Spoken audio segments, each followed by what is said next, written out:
I'm standing in our kitchen, still holding a grocery bag, when I hear my husband laughing, that laugh he only uses when he's relaxed. He's on the phone in the next room. Then I hear my name. I hear him say casually, "She still has no idea." My chest caves in before my brain catches up. The bag slips from my hand. An apple rolls across the floor. I didn't pick it up. My name is Natalie. I'm 36 years old. And until that exact moment, I believed I was married to the safest man in the world. Warren was careful. He was steady. He was the man who remembered my coffee order and kissed my forehead every morning before work. I gripped the counter, my knuckles turning white. This isn't the first time my instincts tried to warn me.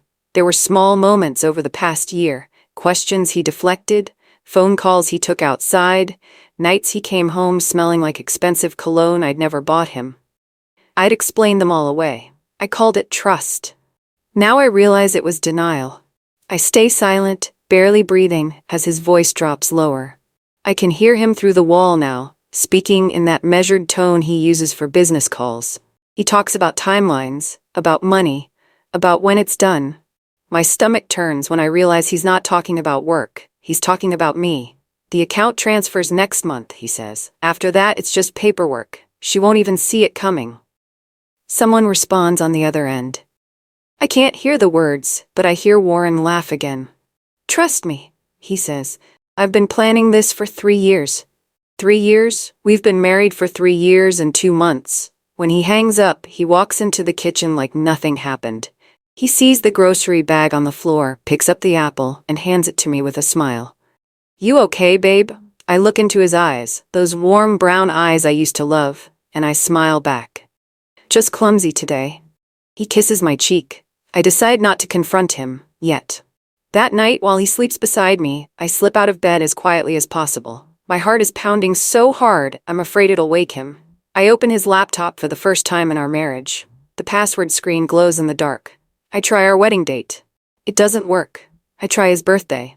Nothing. Then I try mine. It works. I almost laugh at the cruelty of it. What I find isn't an affair. Part of me wishes it was. Affairs are simple. Affairs are about feelings and mistakes and human weakness. This is worse. Files, spreadsheets, messages going back 4 years before we even met. There are documents with my name on them, bank account numbers I recognize, legal papers I've never seen. And at the center of it all is a plan that's been building for years. I'm not his wife. I'm the centerpiece of a scheme I never knew existed. I spend 2 hours reading everything, my hands shaking the entire time. The messages show he didn't marry me for love. He married me for access, my savings account, the inheritance from my grandmother that came through 6 months after our wedding, my perfect credit score that he used to secure loans I never knew about. Even our meet cute at that coffee shop wasn't accidental. He'd researched me for weeks, learned my routine, positioned himself in my path. One message to someone named Fletcher says it clearly. Target confirmed. She's exactly what we need. Trusting, stable income, and that inheritance is worth the wait. I wasn't a wife. I was an investment. And the exit strategy already had a date, April 15th, 2 months from now. The plan was simple. Transfer everything. File papers that would make me responsible for debts I didn't know existed. Disappear before I could react. I close the laptop carefully. Warren shifts in his sleep, but doesn't wake. One name keeps appearing in the messages. Fletcher. The name feels familiar, but I can't place it at first. Then it hits me. Fletcher Carey, Warren's business partner, the man who stood beside him at our wedding and gave a touching speech about finding true love. The man I've had dinner with at least 20 times. The man I trusted. When I click deeper into the message history, I realize my husband didn't build this plan alone. Fletcher has been involved from the beginning. They've done this before, to other women, in other cities. I'm not the first, I'm just the latest. The betrayal isn't just marital, it's personal, it's systematic, and suddenly every memory rewrites itself. That time Fletcher complimented my business sense at dinner. He was evaluating me.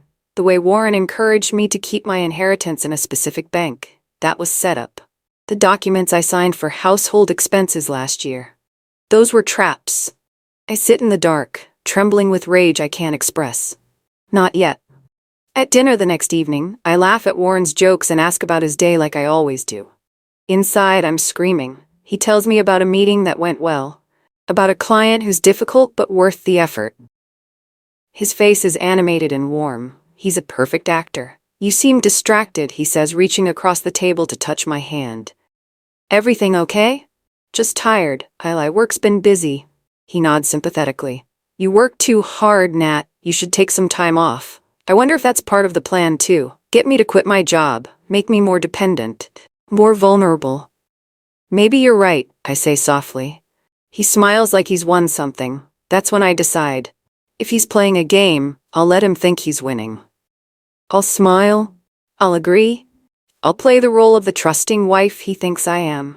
And while he celebrates his imaginary victory, I'll build the trap he'll never see coming. Over the next week, I uncover the final phase of his plan.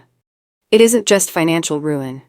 The documents I find show he's been positioning me as mentally unstable. There are emails to my employer expressing concern about my behavior, messages to my family suggesting I've been struggling. He's building a narrative. If his plan succeeds, I won't just lose my money, I'll lose my reputation, my credibility. My family will think I had a breakdown. My friends will think I'm paranoid. No one will believe me when I try to explain what happened. The genius of it makes me sick. He's not just stealing from me, he's making sure I can't fight back afterward. The final document is the worst. A power of attorney form, already prepared, waiting for the right moment to present to me. Once I sign that, he'll have legal control over everything, and I'll be powerless. I quietly call a lawyer, but not the kind you think. I didn't go to a divorce attorney, not yet. I call a friend from college who specializes in financial fraud. Her name is Adrienne, and we haven't spoken in 2 years. I need advice, I tell her. Hypothetically. I describe the situation without using names, without admitting it's me. Adrienne is silent for a long time after I finish.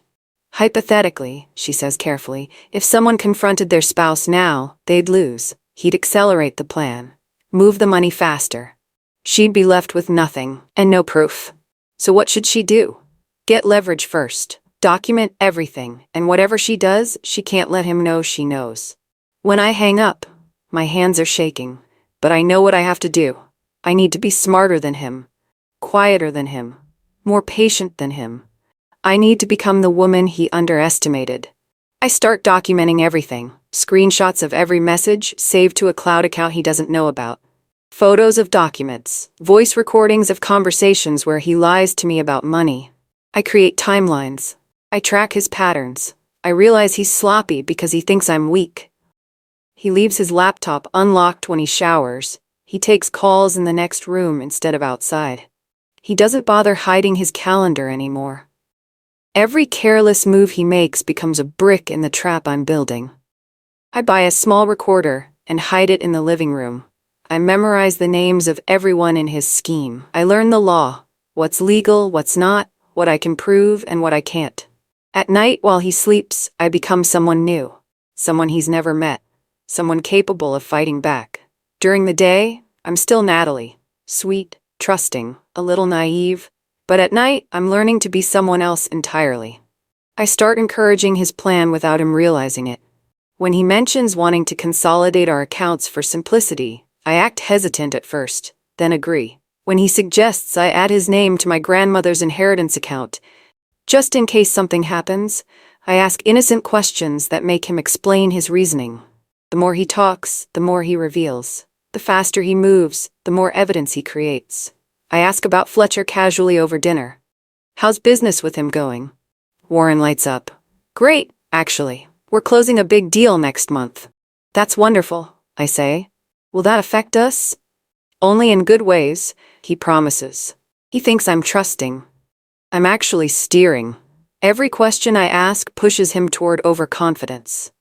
Every agreement I make gives him another opportunity to incriminate himself.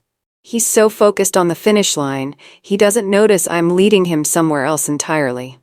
One night, he snaps at me over something small. I forgot to pick up his dry cleaning. It's not a big deal. We both know it's not a big deal, but he turns on me with a coldness I've never seen before.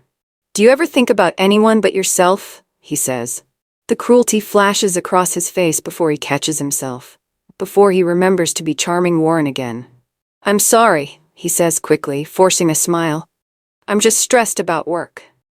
But I saw it. The mask slipped, and for the first time I see him clearly. Not as my husband, not as the man I thought I loved, but as someone capable of calculated harm. Someone who's been pretending this whole time. I tell him it's okay, I tell him I understand, but that night, I don't sleep. I lie awake next to a stranger and wonder how I ever thought I knew him. I decide to do something risky. I reach out to Fletcher, not through Warren, directly. I send him a message from my personal email. "I need to ask you something about Warren's business. Can we talk privately?" He responds within an hour. "Of course. Coffee tomorrow?" We meet at a cafe across town, far from anywhere Warren would be. Fletcher looks nervous when I sit down. "Is everything okay?" he asks. I don't accuse him. I don't confront him. I just ask questions. "Warren's been stressed lately," I say carefully. "He mentioned something about a big deal going wrong. I'm worried about him." Fletcher's face changes. "What deal?" He didn't say exactly, just that it involved some transfers that didn't go through. Fletcher goes pale. "He told you about transfers?" That's when I know. Fletcher doesn't have the full picture either. Warren's been lying to everyone. Over the next hour, Fletcher and I compare notes. I'm careful. I don't reveal how much I know. I let him do most of the talking. What he tells me is stunning. Warren told Fletcher they were investing in real estate together. He told Fletcher I knew about everything and approved. He told Fletcher the money would triple within a year. But the timelines don't match Warren's messages. The accounts Fletcher mentions don't exist in the documents I found. Warren has been running multiple schemes at once, telling different lies to different people. The web he spun is starting to tighten around him instead of me. "Why are you telling me this?" Fletcher asks finally. I look him in the eye. "Because I think we've both been lied to, and I think we're not the only ones." Fletcher's hands shake as he drinks his coffee. "What do we do?" "We compare everything we know," I say. "Every document, every conversation, every promise he made. And then we let the truth do what truth does." That night I sleep peacefully for the first time in weeks. Not because I'm safe, I'm not safe yet, but because I'm prepared. Fear has turned into something colder and steadier. Resolve. I know what Warren is now. I know what he's capable of. More importantly, I know what I'm capable of. I'm not the woman he married anymore. I'm not the woman who trusted blindly and asked no questions. I'm someone who sees clearly. Someone who plans carefully. Someone who won't be anyone's victim. Fletcher sends me documents that night. Bank statements that contradict Warren's story. Messages that show Warren promised 3 different people the same returns from the same investment. It's all unraveling. And Warren has no idea. He comes home late, kisses me on the forehead, and asks what's for dinner, like nothing in the world is wrong. I smile and tell him I made his favorite. While we eat, I watch him carefully. He has no idea what's coming. Warren has been pushing me to sign some papers for weeks. It's just to streamline our taxes, he keeps saying. Make things easier. I've been stalling, making excuses, but now I'm ready. I tell him I'll sign them. His face lights up. "Really?" "I trust you," I say simply. That night, he brings the documents home with champagne. "To our future," he says, pouring 2 glasses. I read the papers carefully this time, knowing what I'm looking for. There, buried in the legal language, is exactly what Adrian told me to watch for. A clause that would transfer liability for Warren's debts to me. Another that would give him power of attorney. If I sign this, I lose everything. But I don't refuse. I sign my name clearly, right where he points. He celebrates, pulling me into a hug. What he doesn't realize is that the documents lock him into the position he needs to be exposed. Because I'm not the only person who's going to see these papers. Buried in the paperwork is a detail Warren overlooked. Adrian helped me spot it during our last call. There's a clause requiring both parties to disclose all existing debts and assets before signing. It's standard legal language that most people ignore. But Warren lied on his disclosure. He listed accounts that don't exist. He hid debts he absolutely has. And by signing these papers with false information, he's committed fraud. Documentable, provable fraud. That clause becomes the keystone of everything because now I have him, not just morally, not just personally, legally. I make copies of everything before he files the papers. I document the discrepancies. I save every lie he told in writing. Adrian reviews everything and sends me one message: this is enough. Warren thinks he just won. He has no idea he just trapped himself. The papers he's so proud of will be the evidence that destroys him. And I didn't have to do anything except let him be exactly who he is. 2 weeks later, Warren decides to make his final move. He's hosting a dinner party for his business associates, important people, investors, people he wants to impress. He asks me to play hostess, to smile and be charming. This is a big night for us, he says. I agree sweetly. The night of the party, I wear the dress he bought me for our anniversary. I style my hair the way he likes. I play the perfect wife. I serve drinks. I laugh at jokes. I make small talk about renovations and vacation plans. And then, during dessert, Warren stands to make an announcement. He talks about his success, about the investments he's made, about the bright future ahead. He thanks Fletcher publicly for being such a valuable partner. Fletcher looks uncomfortable but says nothing. Warren's doing exactly what I hoped. He's performing his success confidently, loudly, in front of exactly the wrong people. Because 3 of the guests aren't just investors. They're people Warren owes money to. After Warren's speech, I quietly asked to say a few words. He looks surprised but pleased. Of course, honey. I stand, smoothing my dress. Then I present the evidence. Not emotionally, not angrily, methodically. I project the documents onto the screen Warren set up for his presentation. Messages between Warren and Fletcher, showing contradictory promises. Bank statements showing money that was supposed to be invested but disappeared. The legal papers he just filed, with his lies highlighted in red. I found these last month, I say calmly. I wanted to understand them before speaking. I've consulted with attorneys, I've verified everything. The room goes silent. Warren's face drains of color.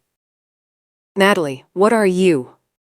These are timelines showing where money was promised versus where it actually went, I continue. These are contracts signed under false pretenses.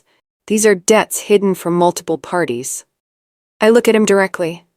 This isn't a misunderstanding, Warren. It's a reckoning. Warren tries to talk his way out. He always has. It's his greatest skill. This is a misunderstanding, he says, laughing nervously. Nat, you're confused about how business works. Am I? I ask.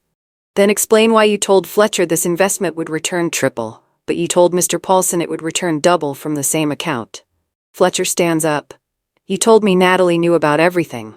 I do now, I say. Warren's face goes red. You went behind my back. Like you did to me, I ask quietly, for 3 years? One of the investors, an older woman named Mrs. Chen, starts asking questions. Then another investor. Then Fletcher. The story doesn't bend for Warren this time. People want answers, they want documentation, they want proof. And every time Warren tries to deflect, someone asks a more specific question. The power dynamic reverses in real time. By the end of the night, 2 people have called their lawyers. Warren is shaking. What Warren never planned for arrives 3 days later. The SEC opens an investigation. Not because of me. Not because of anything I reported. Because one of the investors at that dinner party was already suspicious of Warren's company. My presentation gave him enough confirmation to make official calls. Consequences arrive from a direction Warren never considered. One that has nothing to do with me directly, yet affects everything he tried to build. Bank accounts get frozen pending investigation. Business assets get seized. Warren gets called in for questioning. And suddenly, the man who controlled everything controls nothing. He comes home after his first interview looking 10 years older. They're saying I committed fraud, he says, like he can't believe it. Did you? I ask. He doesn't answer. That's answer enough. The scheme he built so carefully collapses under the weight of its own complexity. All I had to do was shine a light on it. When we're finally alone, really alone, after the lawyers and investigators and phone calls, Warren asks the question I've been waiting for. How long have you known? I meet his eyes. The kitchen, I say. The phone call. The laugh. His face goes blank. That was 2 months ago. I know. You've known this whole time? He sounds genuinely shocked. Why didn't you say something? Because saying something would have meant losing, I say simply. You would have moved faster, hidden more. By the time I could prove anything, you'd be gone. So you just waited? I prepared, I correct him.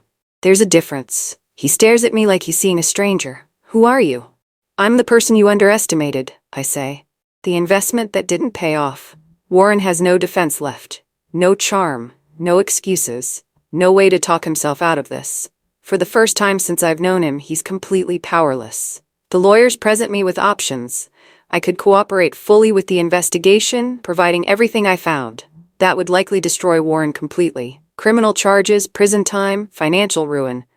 Or I could limit my cooperation to protecting myself, giving just enough to clear my name without actively pursuing his destruction. What do you want to do? Adrian asks. I thought about it for a long time. Part of me wants to scorch the earth. Wants to see him suffer the way he made me suffer. But revenge doesn't mean becoming him. I've spent 2 months watching Warren operate. I've seen how cruelty becomes habit, how manipulation becomes identity. I don't want to be that person. I'll provide everything needed to clear my name and protect the other victims, I say. But I'm not testifying beyond that. I'm not making this my life's purpose. Adrian nods. That's fair. I choose precision over cruelty. I choose freedom over revenge. The divorce is finalized within 4 months. I keep what's mine. The inheritance, my savings, my credit, once everything is untangled.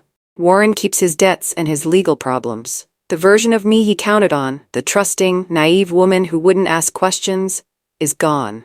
What's left is stronger, quieter, and impossible to manipulate. I move into a small apartment across town. I change my phone number. I rebuild my life piece by piece. Friends ask if I'm okay. I tell them I'm better than okay. I'm free. My family apologizes for not seeing the warning signs. I tell them it's not their fault. Warren was good at what he did, but I was better at learning. I get a new job. I make new friends. I start over in ways that feel clean and honest. Some nights I still wake up angry, but most nights I sleep peacefully, because I chose myself, and that choice changed everything. 6 months after everything ended, Fletcher calls me. I thought you should know, he says. Warren took a plea deal. What kind of deal? 3 years, fraud charges. He'll be out in 18 months if he behaves. I'm quiet for a moment. How do you feel about that? Fletcher asks. I don't feel anything, I say honestly. He's not my problem anymore. Fletcher tells me he's been cooperating with investigators too, helping them understand how Warren operated. I keep thinking about that phone call you overheard, he says. The one in the kitchen. What about it? That wasn't when the plan fell apart, Fletcher says. That was his first mistake, getting comfortable enough to talk openly, thinking you'd never hear him. He's right. The overheard phone call wasn't the beginning of the end. It was the moment Warren's arrogance finally caught up to him. Everything that happened after was just consequence. I didn't destroy Warren. He destroyed himself the moment he underestimated me. I tell my story now, not because I'm broken, but because I'm free. The man I thought was perfect taught me the most important lesson of my life. Trusting myself is the real power. Not trusting blindly, not ignoring red flags because you want to believe in someone, but trusting your instincts when something feels wrong. Trusting your intelligence when someone tries to make you feel small. Trusting your worth when someone tries to reduce you to what they can take. Warren took a lot from me. Time, money, peace of mind. But he gave me something too, even if he didn't mean to. He taught me that I'm stronger than I knew, smarter than I believed, capable of surviving things I thought would destroy me. Once you have that knowledge, once you really trust yourself, no one can ever use you again. I'm not the same person who stood in that kitchen holding a grocery bag. I'm someone who knows her worth. Someone who won't settle for less than honesty. Someone who survived the worst betrayal and came out whole. That's what changed everything. Not revenge, not justice, not even freedom. It was choosing to believe in myself when no one else did, and that choice saved my life.